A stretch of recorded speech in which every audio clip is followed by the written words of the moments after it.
Salam sejahtera untuk kita semua. Saudara-saudara peserta pelatihan kepemimpinan pengawas dimanapun Anda berada. Senang sekali berjumpa dengan Anda. Semoga saudara-saudara saat ini dalam keadaan sehat. Saudara, materi kali ini adalah etika dan integritas kepemimpinan Pancasila. Kualitas dan kapasitas kepemimpinan merupakan hal yang sangat penting. Teladan dan geladi kepemimpinan personal organisasi itu juga menjadi latar belakang mengapa kepemimpinan itu penting untuk kita bahas dalam materi kali ini. Dalam konteks pelatihan kepemimpinan bagi ASN, nilai-nilai ideal harus mengacu kepada nilai-nilai dasar bela negara. Pelatihan kepemimpinan ASN dalam kaitannya dengan bela negara diharapkan mampu menjadikan ASN sebagai agen pemberantasan bahaya laten ego sektoral agar dapat benar-benar menangkap beragam ancaman terhadap kelangsungan hidup bangsa dan negara yang semakin bersifat lintas sektoral. Kepemimpinan yang melayani kebutuhan rakyat, yang beretika dan berintegritas, dan yang mengokohkan upaya bela negara akan mengantarkan dan mengawal pencapaian visi pembangunan nasional untuk mewujudkan manusia Indonesia seutuhnya secara material dan spiritual.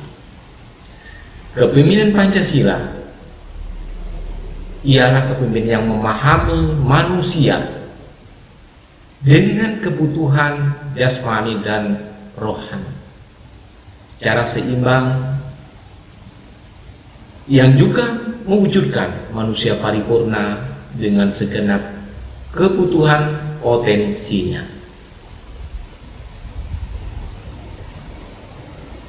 Materi ini, saudara-saudara, akan membekali peserta dengan kemampuan memahami dan mengaktualisasi moral, etika jabatan, dan etika pemerintahan, serta nilai-nilai bela negara guna mengembangkan etika, sikap, dan perilaku dalam pengendalian pelayanan publik sebagai bagian dari upaya mewujudkan integritas kepemimpinan Pancasila.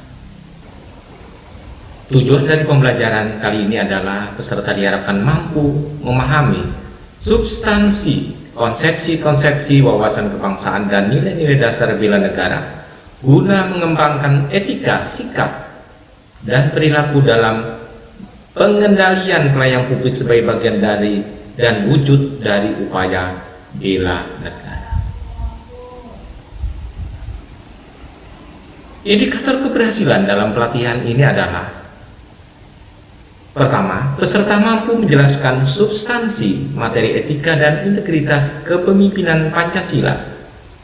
Dua, peserta mampu menjelaskan bela negara dalam kilasan sejarah kemerdekaan. Tiga, peserta mampu menganalisis nilai-nilai dasar dan teladan bela negara serta refleksi amanah ASN dalam sejarah kemerdekaan. Yang keempat, peserta mampu menjelaskan tujuan dan visi negara keterkaitannya dengan Pancasila. Yang kelima, peserta mampu menjelaskan etika dan akuntabilitas ASN. Kemudian yang terakhir adalah peserta mampu menganalisis penerapan etika jabatan pemerintahan dan integritas dalam pengendalian pelayanan publik.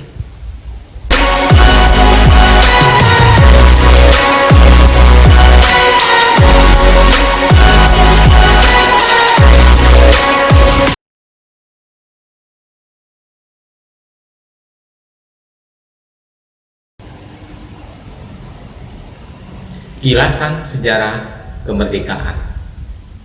Saudara-saudara, pada zaman dulu, Ambtenaar adalah istilah pegawai negeri yang digunakan pada zaman Belanda.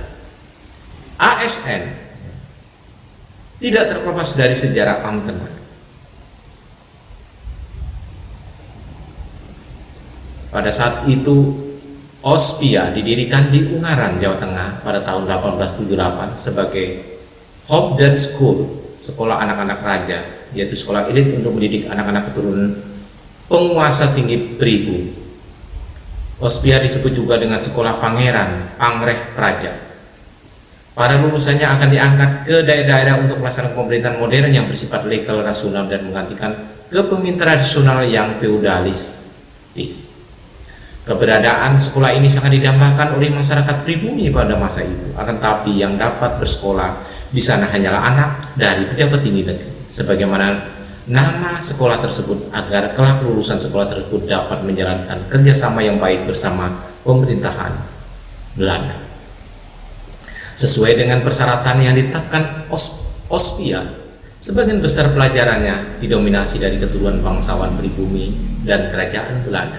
Dalam banyak kasus, jabatan yang diemban oleh pegawai pribumi dilanjutkan secara turun-temurun atau berdasarkan pertalian keluarga. Posisi pegawai pribumi menjadi sangat menentukan pada saat tanam paksa tahun 1830 sampai 1870 diberlakukan. Ujung tombak pemerintah kolonial untuk memperoleh hasil pertanian adalah para bupati. Mereka diserai tanggung jawab untuk menggenjot hasil agraria ekspor dan mengkoordinasikan para petani pemilik tanah. Jika sebuah kabupaten sanggup menghasilkan tanaman ekspor lebih dari yang ditargetkan pemerintah, bupati bersangkutan akan mendapatkan bonus sangat besar. Karena itu, seorang bupati dan pejabat pribumi lainnya bisa sangat kaya raya pada masa tanam paksa, sementara rakyat yang diurusnya tetap miskin papa. Pada tahun 1929, kehidupan para Amtenar mulai terganggu. Dunia sedang diserang krisis ekonomi. Akhirnya penjajah Belanda menjalankan penghematan dan kebijakan pengurangan pegawai. Pada tahun 1932 pemecatan pegawai makin gencar, dan akhirnya 26 Desember 1932 para Amtenar menggelar aksi massa di Batavia membawa sejumlah poster berisi tuntutan pemerintahlah yang membuat pegawai-pegawai memberontak, turunkan harga dan naikkan gaji pegawai. Selain itu, bersamaan dengan dimulainya krisis di Hindia Belanda, pendekatan pemerintah kolonial terhadap kaum pergerakan juga mengeras. Bung Karno ditangkap 30 Desember 1929 dan dipenjara hingga 1931. Tahun 1933, seiring dengan kebutuhan pendekatan keras terhadap kaum pergerakan kemerdekaan, Belanda menunjuk gubernur jenderal yang baru, Bonifacius Cornelis de Jong. Tak lama setelah de Jong yang memerintah, tepatnya tahun 1934, 14 pejuang pergerakan kemerdekaan yang lain termasuk Bung Hatta dan Sultan Syahrir ditangkap dan kemudian dibuang ke Tanah Merah Boven-Diegoel. Boven-Diegoel pada masa pemerintahan Belanda dahulu dibangun oleh Gubernur Jenderal de Graaf pada 1927 sebagai lokasi pengasingan tahanan politik. Tempat itu dikepung hutan rimba lebat jauh dari mana-mana, makin mencekam karena kehadiran nyamuk malaria yang masif dan ganas. Bung Hatta tiba di Diegoel pada akhir Januari 1935. Di sana ada dua jenis tahanan, mereka yang tidak mau bekerja untuk Belanda dan yang tak bersedia, yaitu kaum naturalis. Hatta bagian yang kedua, maka ia tak mau beli uang sama sekali dan hanya mendapatkan jatah pangan yang pas-pasan, yaitu beras, ikan asin, teh, kacang hijau, dan minyak kelapa. Pada tahun 2018 saja terlihat suasana perjalanan di Boven-Diegoel yang masih dilapisi tanah merah dan basah membuat kendaraan bermotor sulit untuk melintas. Hal ini menunjukkan bahwa pembangunan Papua belum merata. Sementara pegawai kolonial banyak yang tiba-tiba menyandang predikat white loss alias pengangguran. Bung Karno dalam artikel Mencapai Indonesia Merdeka 1933 mengutip beberapa berita koran kala itu untuk menggambarkan derita sengsara kaum pribumi akibat dilindas oleh krisis ekonomi. Di kota sering ada orang yang menyamperi pintu bui, minta dirawat di bui saja, sebab mereka tidak kuat sengsara. Di bui masih kenyang makan, sedangkan di luar belum tentu sekali sehari. Itulah kata-kata yang ditulis oleh Bung Karno. Bung Karno menceritakan penghasilan dari perusahaan-perusahaan sangat kecil di desa dan di kampung-kampung. Penghasilan mereka sudah turun antara 40-70%. Akibatnya banyak orang yang gelap mata melakukan kejahatan. Berfokus kepada kebinekaan, latar belakang penyusun dan perumus konstitusi dari segi suku, bangsa, dan ras. Sumber-sumber yang mereka kutip, latar belakang profesi, serta perbedaan sudut pandang dan pemikiran, semuanya atas berkah dan rahmat Tuhan Yang Maha Esa menunjukkan keteladanan untuk mampu bersinergi sehingga menghasilkan Undang-Undang Dasar 1945 yang kita rasakan hingga saat ini. Keberagaman latar belakang perumus dan penyusun Undang-Undang Dasar 1945 ini menunjukkan bahwa UUD 1945 sebagai hukum dasar atau konstitusi yang tentunya mengatur segenap aspek kehidupan berbangsa dan bernegara, disusun oleh beragam ahli mulai dari politik yaitu Bung Hatta, ekonomi Mr. A. Maramis, pendidikan Haji Agus Salim, hingga agama Kiai Haji Wahid Hasyim. Kemampuan dan daya tahan kehidupan berbangsa dan bernegara dari Undang-Undang Dasar 1945 ini tidak lepas dari sifatnya yang sederhana, ulet dan supel. Sifat-sifat ini memungkinkan Undang-Undang Dasar 1945 untuk mampu mengatasi berbagai macam tantangan dan perubahan secara cepat, adaptif, dan fleksibel. UUD 1945 sebagaimana sifat konstitusi sebagai hukum dasar tidaklah merupakan pengaturan teknis dan terperinci. Undang-Undang Dasar Negara Republik Indonesia 1945 berlaku lebih sebagai koridor arah pengaturan dan kebijakan berbangsa dan bernegara secara umum. Di dalamnya terkandung pengejawatan dari visi, tujuan, dan semangat kemerdekaan negara kesatuan Republik Indonesia yang berdasarkan Pancasila. Oleh karena itu, Undang-Undang Dasar 1945 menyisakan ruang dan memberikan keleluasan amanat bagi segenap rakyat Indonesia melalui lembaga perwakilan untuk mengatur aspek-aspek yang lebih spesifik dalam kehidupan berbangsa dan bernegara, guna dituangkan secara teknis pada tataran hierarki yuridis yang lebih rendah mulai dari tingkat undang-undang ke bawah.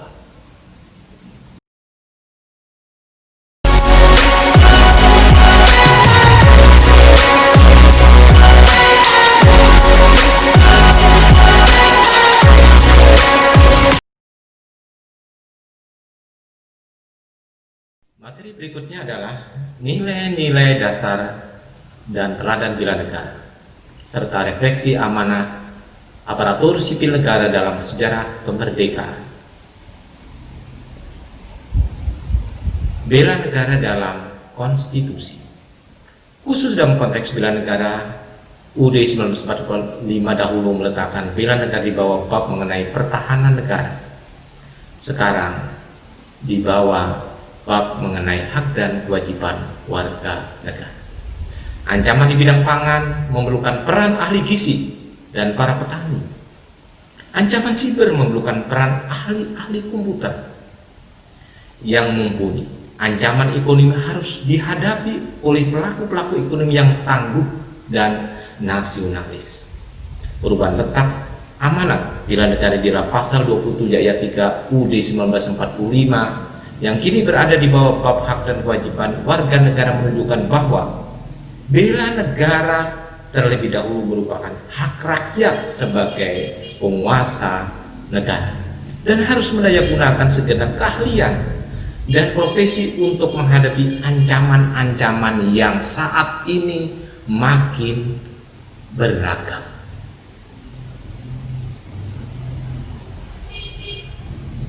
Bela negara terlebih dahulu diatur di dalam Undang-Undang Nomor 39 Tahun 1999 mengenai hak asasi manusia.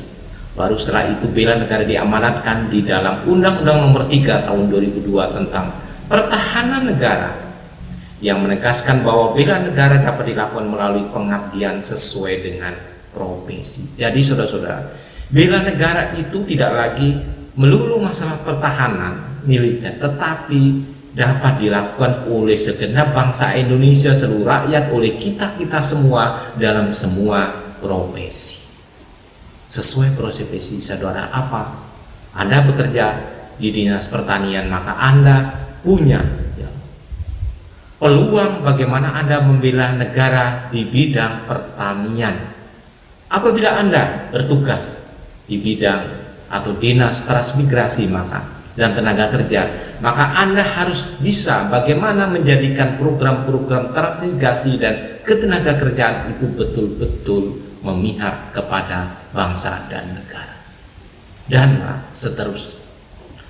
Bela negara juga diatur lebih lanjut dalam berbagai undang-undang yang lain seperti Undang-Undang Nomor 40 Tahun 2009 tentang Kepemudaan. Oleh sebab itu, pandangan maupun kekhawatiran apabila tuduhan dibawa bahwa bela negara merupakan wajib militer dan bersifat militeristik itu adalah sangat tidak tepat. Jadi kalau bela negara itu diidentikan dengan militeristik, itu adalah sangat salah dan tidak tepat. Tidak semua amtenar, ini saya berbicara mengenai teladan bela negara. Tidak semua amtenar mampu melihat penderitaan rakyat yang demikian ini sebagai contoh.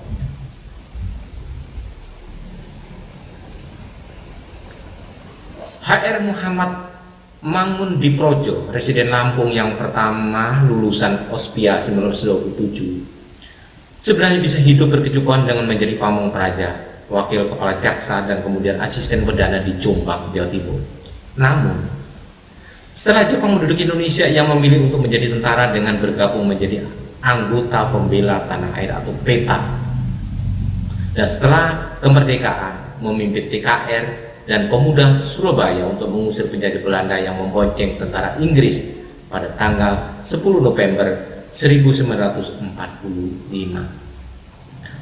Selain dari kalangan masyarakat dan pegawai biasa seperti yang diceritakan sebelumnya, kalangan pejabat tinggi setingkat menteri sekalipun sangat banyak teladan yang bisa kita ambil. Di antara adalah Mr. Saripudin Prawira Negara. Pelajaran yang bisa kita ambil dari kisah perjuangan beliau adalah kesadaran untuk berkorban melampaui panggilan tugas demi tegaknya NKRI yang sedang terancam bahaya.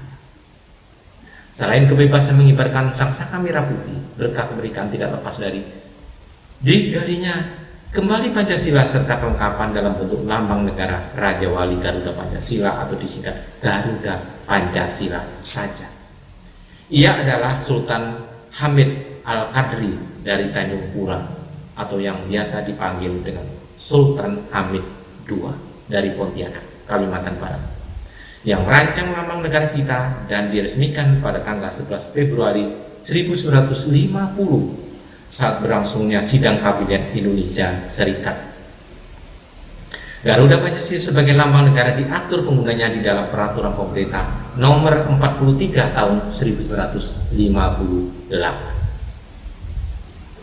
H.S. Dillon, seorang Sikh keturunan India berkebangsaan Indonesia yang menjabat Kepala Badan Koordinasi Penanggulangan Kemiskinan. Kemudian tahun 2001 selama 5 tahun ia juga tergabung dalam Komisi Nasional Hak Asasi Manusia atau Komnas HAM, mendapatkan tanda kehormatan jasa bintang Mahaputra Utama dari Presiden Republik Indonesia di tahun 2015. Beliau berlatar belakang sarjana pertanian. Sebagai bentuk keberpihakannya terhadap buruh tani dan perkebunan, beliau sering menghela napas panjang melihat nasib para petani yang bekerja habis-habisan namun tetap menderita. Oleh karena itu beliau mendalami ilmu pertanian hingga tingkat doktoral di Amerika untuk membuat kebijakan-kebijakan yang memihak kepada para petani. H.S. Dillon sangat berjasa dalam membela hak-hak asasi manusia bagi kaum tertindas, terutama para buruh tani yang dianggap berperan besar dalam penyediaan pangan bagi rakyat Indonesia. Bayangkan, kalau kita tidak memiliki petani, petani tidak menyediakan pangan, maka ketergantungan terhadap impor akan sangat besar. Dan kalau situasi menjadi tidak aman, maka pangan kita akan menjadi sangat berisiko dalam penyediaan, dan itu berbahaya bagi kelangsungan hidup masyarakat. Selain H.S. Dion sebagai warga keturunan yang menunjukkan sifat nasionalisme, ada tokoh yang tidak kalah penting menularkan semangat juang terhadap negara. Beliau adalah Muhammad Ijon Jambi, Bapak Kopassus. Ijon Jambi memiliki nama lahir Rocus Bernardus Visser. Beliau lahir di Boskop, Hindia Belanda pada 13 Mei 1914. Beliau tercatat sebagai komandan Kopassus pertama yang bukan asli orang Indonesia, walaupun pada akhirnya beliau menjadi warga negara Indonesia dan menjadi mu'alaf.